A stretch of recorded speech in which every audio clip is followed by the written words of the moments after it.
읽은 말씀 가운데 복이 몇 번 들어있을까요? 저도 안 세봤습니다.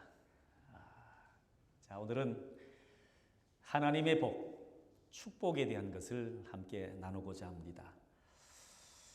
자, 혹이라도 복을 받기를 싫어하는 분은 손 드시기 바랍니다. 자, 우리 인간은 복이라고 하는 단어를 참 좋아하지요. 특별히 중국 사람은 한문으로 아주 복자를 굉장히 좋아하고요. 우리 한국 사람도 세계 어느 민족 못지않게 복을 좋아하는 민족입니다. 그래서 우리가 흔히 사용하는 말 가운데 복 받을 것입니다. 당신을 축복합니다. 복스러워 보입니다. 이런 말들을 이제 인사처럼 사용하기도 하고, 이제 좋은 사람들과 교제할 때에 그런 복을 비는 듯한 이런 이제 단어를 많이 사용하게 되지요. 아마 여러분들도 많이 들어보셨을 거라고 생각을 합니다. 저는 개인적으로 복스럽다는 말을 참 좋아합니다. 아주 오래전에 제가 군대를 제대하고 나와서 이제 학교도 복학하기 전에 이제 하루는 길을 가고 있는데 아주 멀리서 아주 예쁘게 생긴 아가씨 한 사람이 이제 걸어오면서 저한테 말을 거는 겁니다. 그래서 저한테 말을 거는데 뭐라고 하느냐면 시간 있으세요? 라고 물어요. 그래서 이게 무슨 일이지? 드디어 나한테 저 아가씨가 나한테 관심이 있나? 그래서 왜 그러시죠? 하고 이제 씩 웃었더니 제 얼굴을 보더니 얼굴이 너무 복스럽게 생겨서 얘기를 좀 해보고 싶다고. 그래서 제가 생각하기를 내 얼굴이 복스럽기로 말하면 두 번째 가라면 서러우니까 그럴만하지 하고 씩 웃었더니 그 자매가 이렇게 얘기하는 겁니다. 얼굴은 참 복스러운데 선생님 보니까 얼굴에 근심과 우환이 가득해서 저와 함께 제가 가지고 있는 도를 함께 좀 배워보시지 않겠습니까? 그래서 그러면 그렇지. 그랬던 기억이 있습니다. 자, 사람들이 얼마나 복을 좋아하면 자기가 가지고 있는 종교라고 해야 되나요? 그런 그 도를 전하는 데에 이 복을 사용하는 그런 종교도 있는 걸 봤습니다. 자, 우리가 새해가 되면 의뢰이 하는 인사말이 있습니다. 뭐라고 하지요? 새해 복 많이 받으세요. 자, 우리나라만 이런 인사를 하는 게 아니라 여기 서양에서도 동일한 인사를 합니다. 뭐라고 하지요? 해피 뉴 이어. 행복한 새해가 되라는 거예요. 또 존 목사님이 늘 저에게 자주 쓰는 말, God bless you. 하여간 동양이나 서양이나 이 복을 싫어하는 사람은 거의 없을 것 같습니다. 다 좋아합니다. 자, 세상에서는 이런 축복이라고 하는 단어를 참 좋아하고 복받기를 구하지만 사실 잘못된 대상에게 잘못된 방식으로 복을 구하는 모습들이 너무나 많다는 겁니다. 자, 우리 그리스도인들은 어떻습니까? 자, 우리 그리스도인들도 하나님께 내가 복을 구하지만 내 방식 또 내 생각대로 하나님 앞에 구하는 사람들이 참으로 많다는 겁니다. 나에게만 초점이 맞춰져 있는 축복을 구하는 모습들이 너무 많다라는 거지요. 자, 그러나 성경은 복이라고 하는 것은 하나님의 마음에 합한 사람들이 성경에 일러준 말씀대로 하나님의 방식대로 구할 때 얻을 수 있는 선물이라고 말하고 있습니다. 그래서 오늘 읽은 본문의 말씀은 그 구약 성경 수많은 말씀 가운데에 하나님의 축복에 대한 말씀을 아주 이렇게 딱 모아놓은, 집약해 놓은 그런 말씀입니다. 그래서 오늘 말씀 가운데 보면 축복의 세 가지 원리에 대해서 말씀을 해주고 있는 것을 봅니다. 오늘 이 말씀을 듣고 하나님의 축복의 원리를 깨닫고 우리 모두가 하나님의 복을 받는 복의 사람들이 되실 수 있기를 바랍니다. 자, 첫 번째 말씀하는 게 뭐냐면 하나님의 축복은 내가 바라는 것을 뛰어넘는 축복이다. 내가 원하고 내가 바라고 그것만 채워주는 게 아니라 우리 하나님의 복은 그 모든 것을 뛰어넘는 복이다라는 거예요. 자, 보통 축복은 나의 필요와 관계가 되어 있습니다. 내가 가장 필요하고 내가 가장 원하는 것이 이루어질 때 그것을 우리는 복이라고 얘기를 하죠. 축복. 그러나 아무거나 이루어지는 것이 축복이 결코 아닐 겁니다. 내가 바라고 소원하고 그것만큼은 꼭 이루어졌으면 좋겠다. 라는 것이 이루어졌을 때 많은 사람은 축복이라고 얘기를 하게 되겠지요. 예를 들면 경제적으로 내가 보다 더 나아지는 것, 경제적으로 윤택해지는 것, 이걸 축복이라고 생각하고 살아갑니다. 그런데 경제적으로 많이 가진 사람, 예를 들어서 재벌, 이런 사람에게 그 사람에게 경제적인 윤택함이 축복이겠느냐? 왜 이미 많은 것을 소유하고 있으니까 거기에 조금 더 준다고 해서 그걸 복이라고 느끼지는 않을 것입니다. 이미 가지고 있는 것 때문에 그걸 축복이라고 여기지를 않을 거예요. 그 사람에게 또 다른 것을 원하고 살아갈 수도 있을 겁니다. 자, 어떤 사람이 예를 들어서 심장이 좋지 않다. 병원에 입원을 했습니다. 이 사람에게 축복이란 무엇일까?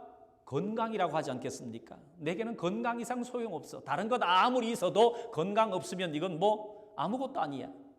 이 사람은 오직 건강만 축복이라고 생각할 것입니다. 자, 이 모든 것처럼 사람들에게 복이라고 하는 개념은 다 다를 수 있더라는 거지요. 자, 아이들을 한번 생각해 보십시다. 중학생쯤 되는 아이들이 축복이 뭐라고 생각할까요? 아마 또래들보다 더 예쁜 것, 또래들보다는 더 잘생긴 것, 이런 걸 복이라고 생각하지 않겠습니까? 이제 정말 공부가 필요한 고등학생쯤 된다 그러면 아마 또래보다 공부를 더 잘하는 것이 복이라고 생각할 수도 있을 겁니다. 자, 이처럼 축복은 내가 바라는 것과 그것이 이루어질 때 축복이라고 인식하게 된다라는 거지요. 자, 그러면 오늘 말씀에 나타난 이 신명기 말씀을 받고 있는 이스라엘 백성들, 지금 출애굽을 해서 광야 40년을 지나고 거의 이제 광야 생활 막바지에 이르는 이때의 삶인데, 과연 이 말씀을 받고 있는 이스라엘 백성들은 과연 축복이란 무엇이라고 생각하고 있을까? 그러면서 동시에 오늘 말씀을 듣고 있는 저와 여러분 모두가 바라는 축복이란 도대체 무엇일까라는 걸 한번 생각해 볼 수 있기를 바랍니다. 자, 이스라엘 백성들, 그들이 간절히 바라고 있는 것이 도대체 무엇일까? 자, 이 신명기의 말씀은 이스라엘 백성이 광야 생활 40년 끝나갈 무렵에 쓰여진 책이 신명기입니다. 이 책을, 신명기의 말씀을 한마디로 말하자면 이 모세의 고별 설교라고 할 수 있습니다. 왜냐하면 이제 이스라엘 백성은 가나안 땅에 들어가야 되는데 이 모세는 광야 막바지에서 죽게 되거든요. 죽음을 이제 눈앞에 두고 이스라엘 백성을 보내야 되는데 이제 마지막 이스라엘 백성들에게 당부하는 고별 설교와 같은 내용들입니다. 자, 모세는 광야에 남아야 되지요. 이스라엘 백성들이 광야로 들어가는데 평탄하게 광야로 들어가서 이제 삶을 살아가는 게 아니라 우리가 말씀을 잘 아는 대로 그 가나안 백성들과 전쟁에 싸워서 이겨야 되는, 그리고 그 땅을 지배해야 되는 이런 상황 가운데 있습니다. 자, 그래서 모세가 굉장히 안타까운 마음으로 백성들을 위로하면서 그들에게 중요한 얘기를 전해주는 내용이 바로 신명기의 말씀입니다. 자, 이스라엘이 광야 생활을 40년 동안을 했습니다. 자, 그 전에는 애굽, 이집트에서 400년 동안 종살이 했습니다. 자, 440년 동안 나그네로 살아온 이 이스라엘 백성들에게 축복이란 과연 어떤 의미일까요? 뭘 저들이 가지면 복이라고 생각하겠습니까? 아마 그들에게 축복은 제가 생각해 볼 때 더 이상 떠돌아다니지 않고 그들이 뭔가 이제 정착해서 기대어 살 만한 땅이 그들에게 주어진다면 그게 복이 아닐까? 그렇게 생각하지 않았을까? 저는 생각을 해봅니다. 자, 그들과 그들의 가족들이 정착해서 살 만한 땅을 얻는 것, 그 이상의 복을 여러분 기대하지 않을 겁니다. 더 이상 광야에서 유리하지 않고 방황하는 것이 아니라 나의 집이 좀 있고 나의 텃밭이 좀 있어서 그 땅을 경작하고 사는 것, 그들에게 어쩌면 유랑생활하는 저들에게 있어서 가장 큰 소원이 될 것입니다. 왜 우리 삶 가운데도 그런 걸 느껴볼 수 있잖아요. 어떤 사람이 렌트집을 전전긍긍하다가 그렇게 산다면 그 사람은 언제나 한 곳에 정착해 사는 것이 어쩌면 소원일 수도 있을 겁니다.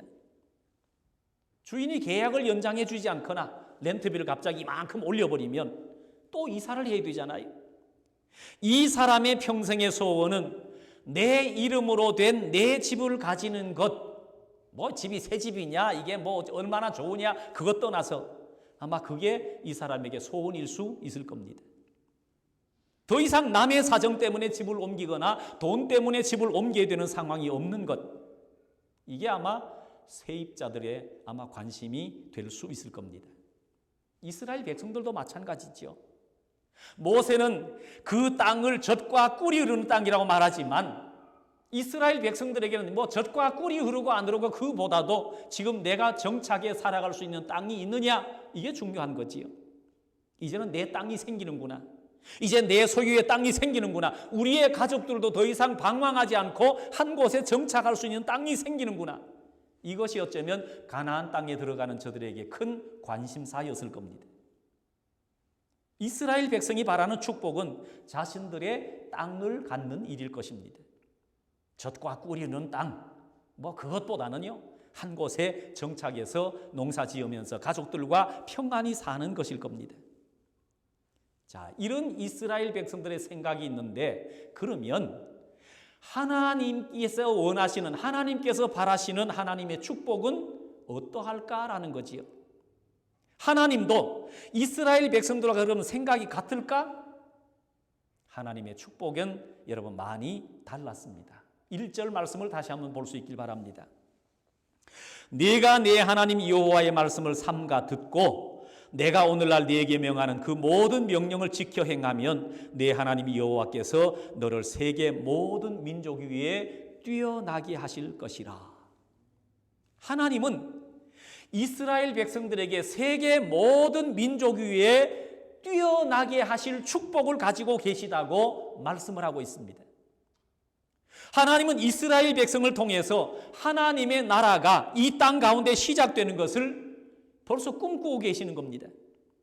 그냥 백성들이 자기 집이나 갖고 농사 짓고 편안하게 세상 사람들처럼 정착하게 살기 위해서 그들을 험한 광야로 내보내지를 않으셨다라는 거예요. 바로 하나님의 백성들이 하나님의 나라를 시작하고 그들이 모든 민족 위에 뛰어난 민족이 되게 하시기 위해서 지금까지 그 험악한 인생, 그저 뭐 애굽으로 가서 400년 동안 종살이하게 하고 40년 동안 출애굽에서 광야 생활을 겪게 만드시고 이 모든 과정을 하나님이 인도하고 계시더라는 겁니다. 마찬가지로 하나님은 우리 하나님의 백성들, 지금 예수 믿는 모든 그리스도인들을 택하실 때부터 놀라운 축복을 가지고 계신다라는 겁니다. 나를 통해서 하나님의 나라가 이 땅 가운데 세워지고 나를 통해서 하나님의 나라가 넓어지고 우리 가정을 통해서 세계 모든 민족 위에 뛰어난 민족이 되게 하시기 위한 하나님의 놀라운 계획이 여기에 있다라는 겁니다. 그러나 많은 우리 그리스도인들은 그런 하나님을 향한 그런 계획을 전혀 갖지 못하고 살아가고 있다라는 겁니다. 그냥 세상 사람들처럼 흘러가는 대로 세상 사람들이 관심을 갖는 그런 삶대로 그렇게 삶을 살아가는 것이 우리에게 너무나 많이 있더라는 겁니다. 그저 땅만 보면서 지금 내가 서 있는 곳 거기에만 관심이 있더라는 겁니다. 그런데 하나님의 사람은 땅만 쳐다보면서 살아가는 사람이 아니라 하나님께서 하늘에서 나를 어떻게 바라보고 계실까? 위에서 하나님이 나를 어떻게 바라보고 계실까? 거기에 관심을 가지고 살아가는 사람들이 바로 믿음의 사람, 하나님의 사람이 아닐까라는 겁니다. 자, 우리 하나님의 사람들은 오늘 우리를 향한 하나님의 계획을 발견하고 살아가는 사람입니다. 이것을 요즘 말로 우리는 비전 이렇게 많이 쓰지요. 사실 인간적인 눈으로 볼 때에 어떤 면에서는 이스라엘 백성들이 생각하는 게 맞을 수도 있을 것 같습니다. 생각해 보십시오. 지금 나라도 없는데, 정착할 땅도 없는데, 떠돌아가 다니는 이 백성들에게 무슨 세계 모든 민족 위에 뛰어나게 하실 이름, 그게 뭐냐? 자신들의 주제를 알아야지. 세상 말하잖아요. 송충이는 솔잎 벗고 살아야 된다고 그렇게 말하는데, 아니 지금 떠돌아다니는 주제에 그저 정착할 살 땅 좀 있으면 됐지 무슨 세계에 뛰어난 이름. 그런데 이 말들이 세상 사람들에게는 통할는지 몰라도 그리스도인들에게는 아니라는 거예요.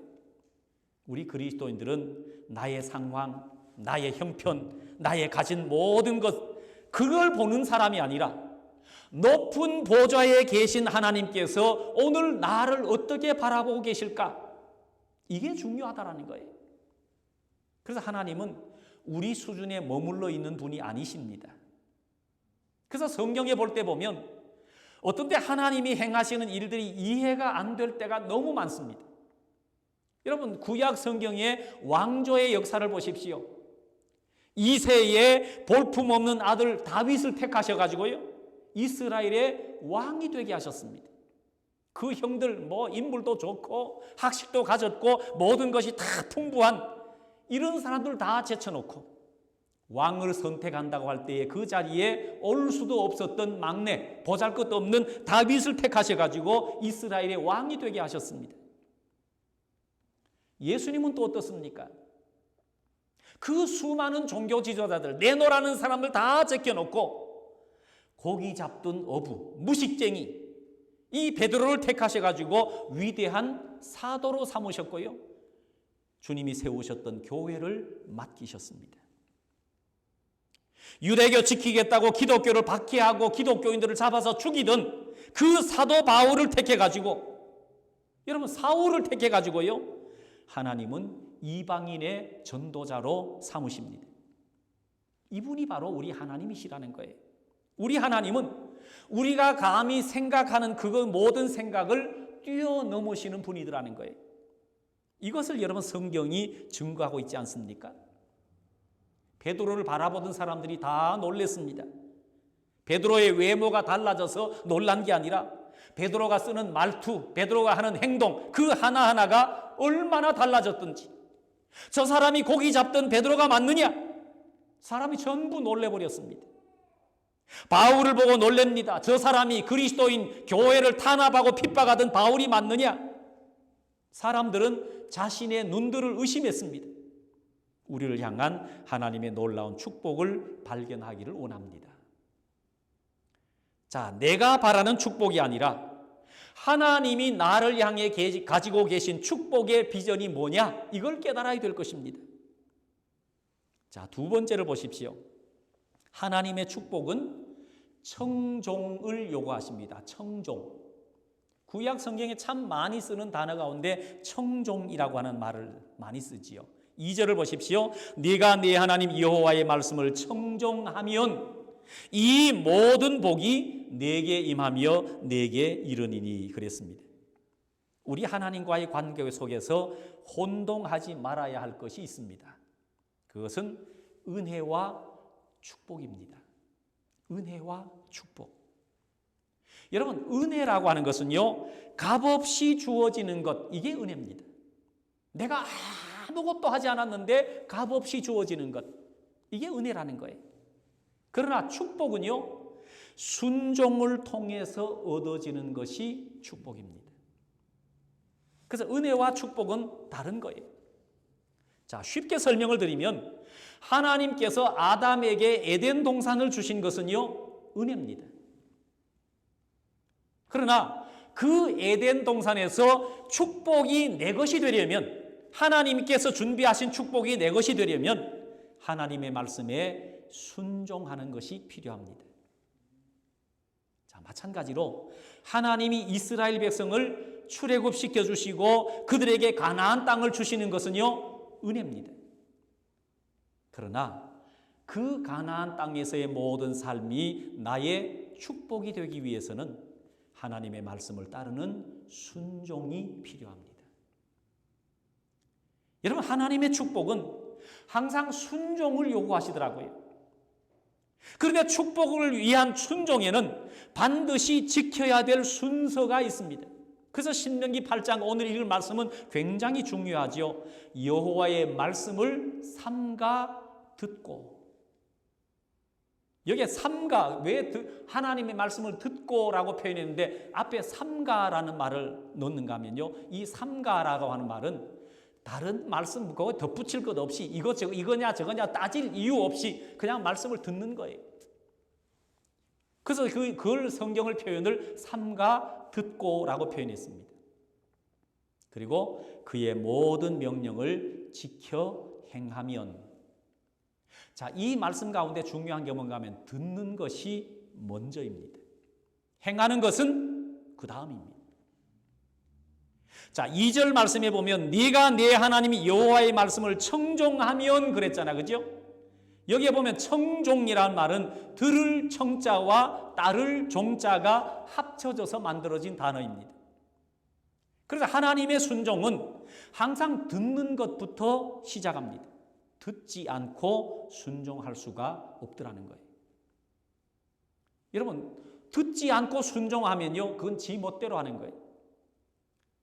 여러분, 순종은 축복입니다. 자, 아론 아시죠? 모세의 형인 아론. 그 아론의 아들들이 누군가 하면 나답과 아비후라고 하는 사람이 있습니다. 이 나답과 아비후는 자기 아버지를 따라서 이 아들들도 제사장으로 일했습니다. 자, 하나님 앞에 예배하는 일을 이렇게 돕는 사람들인데 어느 날 그들이 향로 불에다가 불을 피우다가 불을 이렇게 피우려고 하다가 그 불이 자신들을 살라서 죽어버렸습니다. 두 아들 다. 그러니까 하나님의 저주를 경험하게 되지요. 성경이 왜 그런가 하면 원래 향로에 불을 붙일 때는요, 번제단에 있는 불을 가져다가 거기에 불을 옮겨서 불을 피워야 합니다. 그런데 그 불이나 이 불이나 아무 불이나 그리고 자기 임의대로, 자기 마음대로, 자기 생각대로 불을 피우다가 하나님의 진노를 사버렸습니다. 여러분, 구약 성경의 예배가 그렇게 엄격했잖아요. 내 생각대로 안 된다라는 거예요. 하나님이 일러주신 말씀대로 이 불 아니면 안 돼. 그 불로 옮겨야 되는데 아이고 뭐 아무거나 하다가 불이 자기를 살라서 그 아들들이 죽어버렸습니다. 이스라엘의 초대 왕이었던 사울 왕도 비슷한 경험을 합니다. 이스라엘 곁에 아말렉이라는 나라가 늘 괴롭히는데요, 하나님께서 아말렉을 진멸하라고 말씀합니다. 그런데 이 사울이 아말렉을 가서 전쟁을 해서 이겼습니다. 다 하나님 말씀대로 진멸해야 되는데 거기에 좋은 전리품, 좋은 짐승들 다 남겼습니다. 그걸 이스라엘로 끌고 오다가 하나님의 종 선지자 사무엘을 만났습니다. 사무엘이 보니까 왜 하나님 말씀대로 하지 않았어? 막 꾸짖었습니다. 그랬더니 사울이 뭐라고 변명을 한지 아십니까? 내가 하나님께 향기로운 제사를 올려드리기 위해서 내가 좋은 것들은 남겨왔습니다. 변명을 했습니다. 그때 사무엘이 남겼던 유명한 말이 한마디 있는데 무엇인지 아십니까? 순종이 제사보다 낫고 그랬습니다. 그리고 사울을 왕위에서 폐위를 선언하지요. 자, 하나님께서는 우리를 향한 놀라운 계획을 가지고 계시지만 우리가 해야 할 것이 반드시 한 가지가 있습니다. 그것은 바로 하나님의 계획을 듣는 일입니다. 듣는 일. 듣지 않고 자기 판단으로 하거나 자기 소견에 옳은 대로 행하다 보면 그것은 하나님의 계획을 망치는 일이 되더라는 거예요. 인간적인 상식의 선에서도 어떤 사람이 어떤 일을 계획하면 그 사람의 얘기를 들어보는 것이 순수 아니겠습니까? 하물며 하나님이 계획을 가지고 계신데 우리가 그 일을 수행할 때에도 그분이 지시하는 대로, 그분이 계획하신 대로, 그분의 생각대로 우리가 이해하고 듣는 것이 먼저 필요하다라는 거예요. 그런데 여기까지는 참 쉽습니다. 여기까지는 그래. 하나님의 말씀을 들으면 되지. 그런데 때때로 하나님의 계획을 듣는 것이 우리의 마음을 어렵게 할 때가 있습니다. 언제 그렇습니까? 하나님의 계획이 우리 머리로 도저히 이해가 되지 않을 때, 또는 우리의 계획은 이쪽에 있는데 하나님의 계획은 정반대로 갈 때, 이럴 때 우리는 하나님의 계획을 듣는 것이 어렵습니다. 대표적인 게 구약의 나만 장군 같은 사람이 있습니다. 자신이 어느 날 갑자기 문둥병이 걸렸습니다. 그 문둥병을 고쳐달라고 선지자 엘리야를 찾아갑니다. 그래서 이 엘리야가 나만 장군에게 요단 강물에 가서 7번 씻어라 요구를 하지요. 그때 나만이 이렇게 생각을 해요. 아니, 내가 사는 땅에 이 요단강보다 훨씬 물도 깨끗하고 훨씬 더 사이즈도 크고 이렇게 좋은 물이 많은데 왜 이 작은 요단강에 가서 씻으라고 하지? 아니, 그리고 상식적으로 사람이 어떻게 7번 목욕한다고 문둥병이 나올 수 있어? 고개를 절레절레 흔듭니다. 신약 성경에도 그런 게 있잖아요. 고기 잡느라 밤새도록 베드로와 제자들이 수고했습니다. 이제 그물을 씻고 있는데 예수님이 오셨습니다. 그런데 다짜고짜 하시는 말씀이 깊은 데로 가서 그물을 내려라 말씀하십니다. 이해는 둘째치고 몸이 피곤하고 지쳐 있는데 이 고기잡이에 대해서 예수님이 무엇을 아신다고 그렇게 말씀을 하실까? 내가 생각하는 것하고 방향과 정반대로, 또는 나의 상식으로는 도저히 이해가 되지 않아서 하나님의 계획을 듣는 것이 오히려 거부감이 올 때에, 여러분 여기에서 필요한 것은요, 들을 청, 따를 종, 청종입니다. 청종. 1절에 내 하나님 여호와의 말씀을 삼가 듣고 그 다음에 따라오는 것이 그의 모든 명령을 지켜 행하면 실천하는 겁니다. 여러분, 실천하면요, 그때 이해하지 못하던 것들이 깨달아진다고 하는 것이 바로 이것 때문입니다. 열왕기하 5장 14절 말씀입니다. 나만이 이에 내려가서 하나님의 사람의 말대로 요단강에 7번 몸을 잠그니 그의 살이 어린 아이의 살같이 회복되어 깨끗하게 되었더라. 누가복음 5장 5절 이하의 말씀입니다. 시몬이 대답하여 이르되 선생님, 우리들이 밤이 맞도록 수고하였으되 잡은 것이 없지만은 말씀에 의지하여 내가 그물을 내리리다 하고 그렇게 하니 고기를 잡은 것이 심히 많아 그물이 찢어지는지라. 우리를 향한 하나님의 놀라운 계획을 보는 것은 하나님의 음성을 듣는 것으로 출발하고요, 그 하나님의 음성을 듣고 그것을 실천에 옮겼더니 놀라운 역사를 보게 되었다라는 사실입니다. 마지막 세 번째는 뭐라고 말씀하는가 하면 하나님의 축복은요, 세심한 데까지 이르는 축복입니다. 오늘 본문에 난 축복을 살펴보면 처음에는 세계 모든 민족 위에 뛰어난, 이건 상상도 할 수 없는 엄청난 축복을 얘기합니다. 그러더니 3절에 가서는 성읍에서도 복받고 들에서도 복을 받고, 이건 하여간 그런 축복을 얘기합니다. 4절 자녀, 토지, 소산, 짐승의 새끼까지 복이 임합니다. 5절에는 보니까 복의 대상으로도 여기기조차 힘든 광주리와 떡 반죽 그릇까지 복을 받게 됩니다.